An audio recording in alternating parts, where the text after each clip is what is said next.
Saudara, Mahkamah Agung menetapkan peraturan pedoman pemidanaan pasal 2 dan 3 Undang-Undang Tindak Pidana Korupsi yang mengatur korupsi di atas 100 miliar rupiah dapat terkena hukuman seumur hidup.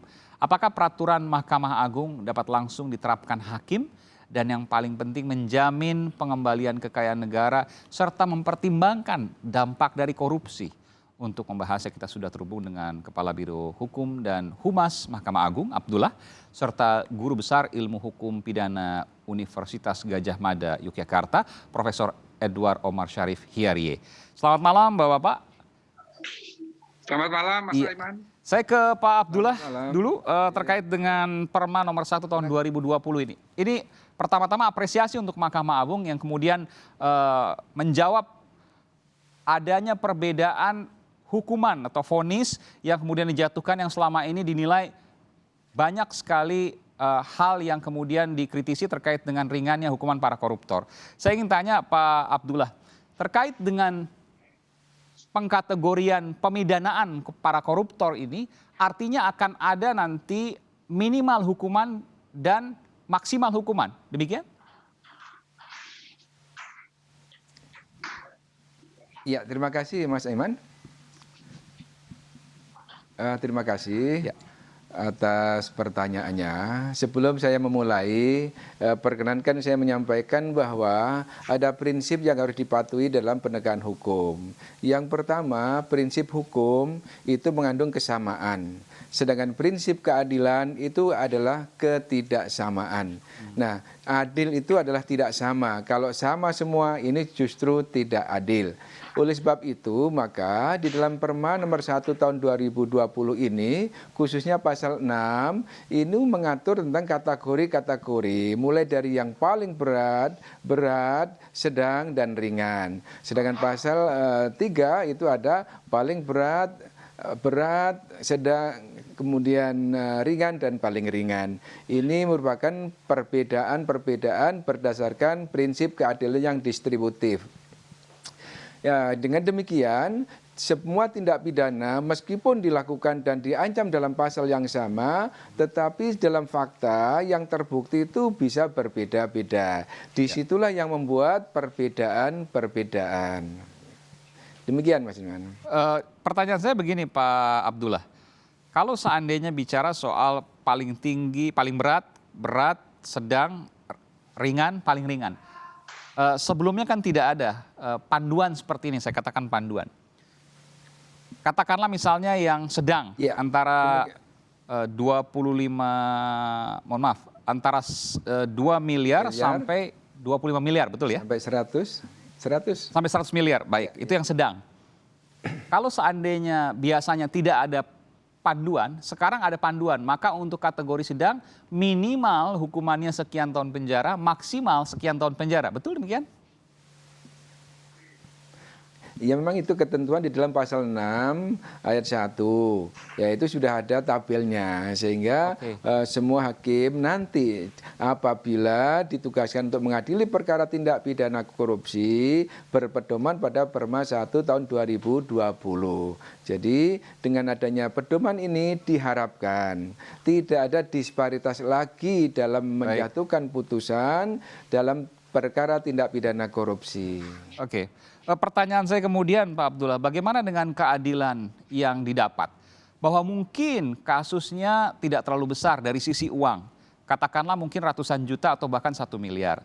Tapi kemudian fungsi dari lembaga yang kemudian melakukan korupsi ini misalnya, ini besar. Contoh misalnya pada putusan kasus di Mahkamah Konstitusi beberapa waktu lalu di mana ada Ketua MK Akil Mukhtar yang terkena kasus ini.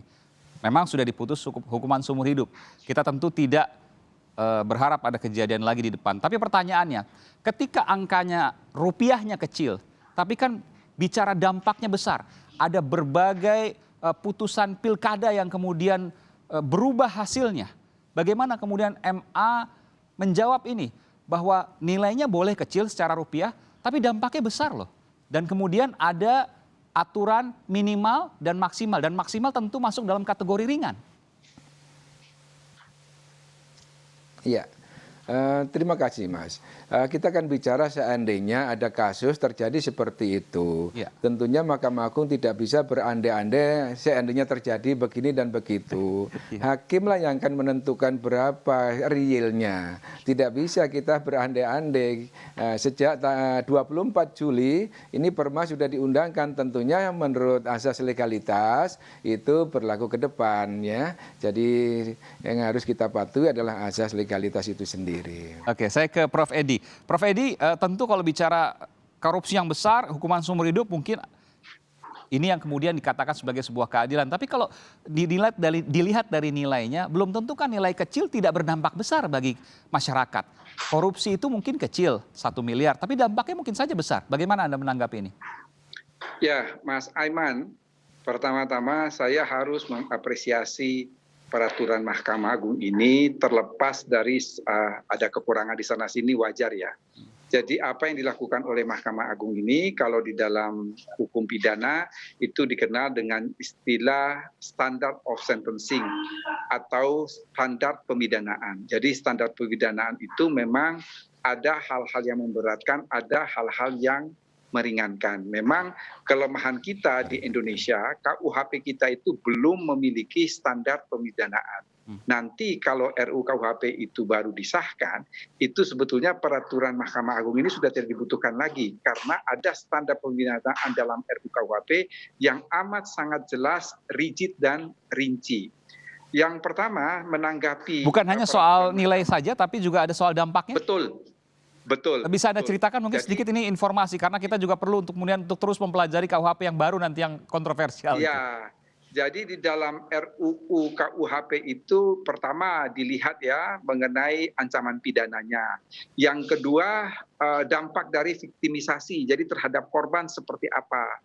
Lalu kemudian dilihat motivasi pelaku melakukan perbuatan itu seperti apa. Jadi di dalam RUU KUHP itu kalau saya tidak salah ada 12 butir mengenai standar pemidanaan. Bisa dengan contoh Prof. Edi misalnya?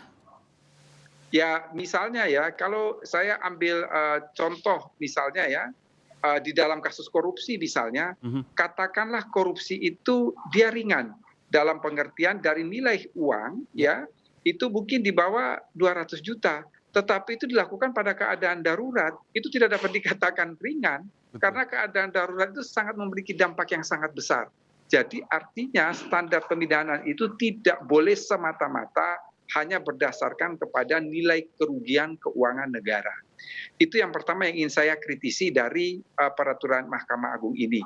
Meskipun saya melihat memang peraturan ini cukup urgen, mengingat kasus korupsi yang ditangani oleh kepolisian, KPK maupun kejaksaan, itu boleh dikatakan hampir 75% adalah pada pasal 2 dan pasal 3. Tetapi tadi seperti dikatakan oleh teman-teman dari ICW, belum ditentukan ini mengenai subjek pelakunya. Bagaimana kalau pelaku itu aparat penegak hukum? Kalau aparat penegak hukum sekecil apapun itu dianggap berat. Ya, dianggap berat karena dia yang seharusnya menegakkan hukum tetapi justru dia terjerembab dalam suatu mafia peradilan. Jadi tidak boleh hanya semata-mata berdasarkan nilai. Kemudian yang berikut, bahwa peraturan Mahkamah Agung ini hanya menyangkut satu jenis korupsi saja. Jadi kalau kita lihat dalam Undang-Undang Pemberantasan Tindak Pidana Korupsi, Mas Aiman, itu ada 30 perbuatan.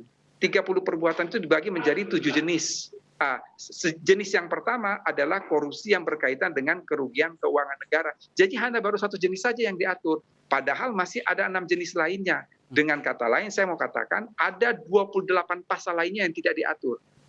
Jadi ada 12 pasal tentang suap, 5 pasal tentang penggelapan dalam jabatan, 3 pasal mengenai pemerasan, perbuatan curang 6 pasal, 1 pasal tentang gratifikasi, dan 1 pasal tentang pengadaan barang. Ini tidak ada sama sekali di dalam peraturan tersebut.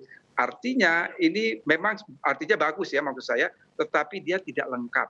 Dan ada hal-hal yang belum diatur, seperti misalnya keadaan atau circumstantial dari perbuatan tersebut pada saat dilakukan. Karena apa? Karena melakukan tindak pidana korupsi dalam keadaan darurat, misalnya seperti COVID-19 ini, atau misalnya pada saat terjadi bencana alam, itu adalah hal yang sangat memberatkan.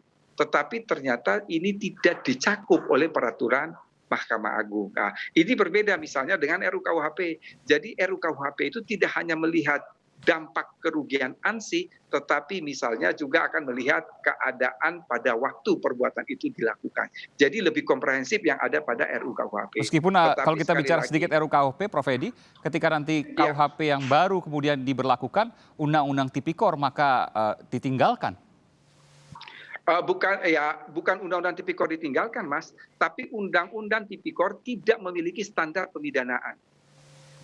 Sementara KUHP dia memiliki standar pemidanaan. Artinya apa? Artinya ketika hakim mengadili dengan menggunakan undang-undang tindak pidana korupsi, tetapi ketika berbicara mengenai straftumating itu berapa pidana yang harus dijatuhkan kepada terdakwa, itu dia akan mengacu kepada KUHP. Dan itu akan mengacu kepada undang-undang kepada KUHP itu. Dan kemudian saya harus katakan tadi bahwa tidak mengacu lagi pada Undang-Undang Tipikor. Artinya ada kemungkinan KPK akan dibubarkan. Oh tidak, itu dua hal yang berbeda. Dua hal yang berbeda, Mas Aiman. Bagaimana Anda menjelaskan ini? KPK itu kan dia berada dalam ranah hukum acara pidana. Sementara KUHP itu berbicara dalam hukum pidana material. Jadi sama sekali dua hal yang berbeda. Jadi kita berbicara mengenai KUHP itu ansih, substansi dari hukum pidana itu. Sementara mengenai KPK itu adalah hukum formilnya, penegakan hukumnya. Kalau ketika kita berbicara mengenai yang sekarang sedang dibahas mengenai straftumating, itu KPK sudah tidak ada urusan lagi. Straftumating itu sepenuhnya ada pada judge, pada hakim yang mengadili.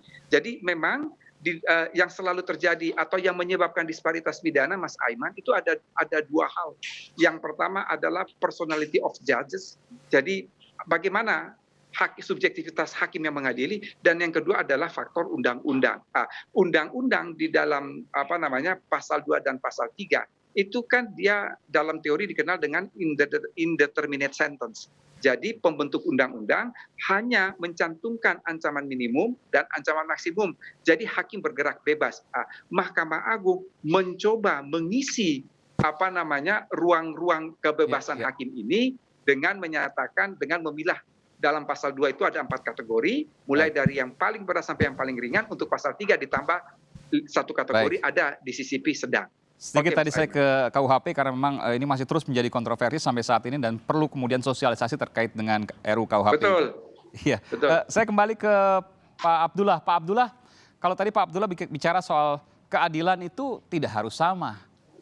Lalu kemudian ketika bicara tadi misalnya penegak hukum yang melakukan tindakan korupsi atau dalam kondisi darurat tidak diatur dalam perma ini, artinya akan disamakan. Artinya kemudian perma yang baru belum mencakup keadilan yang merata.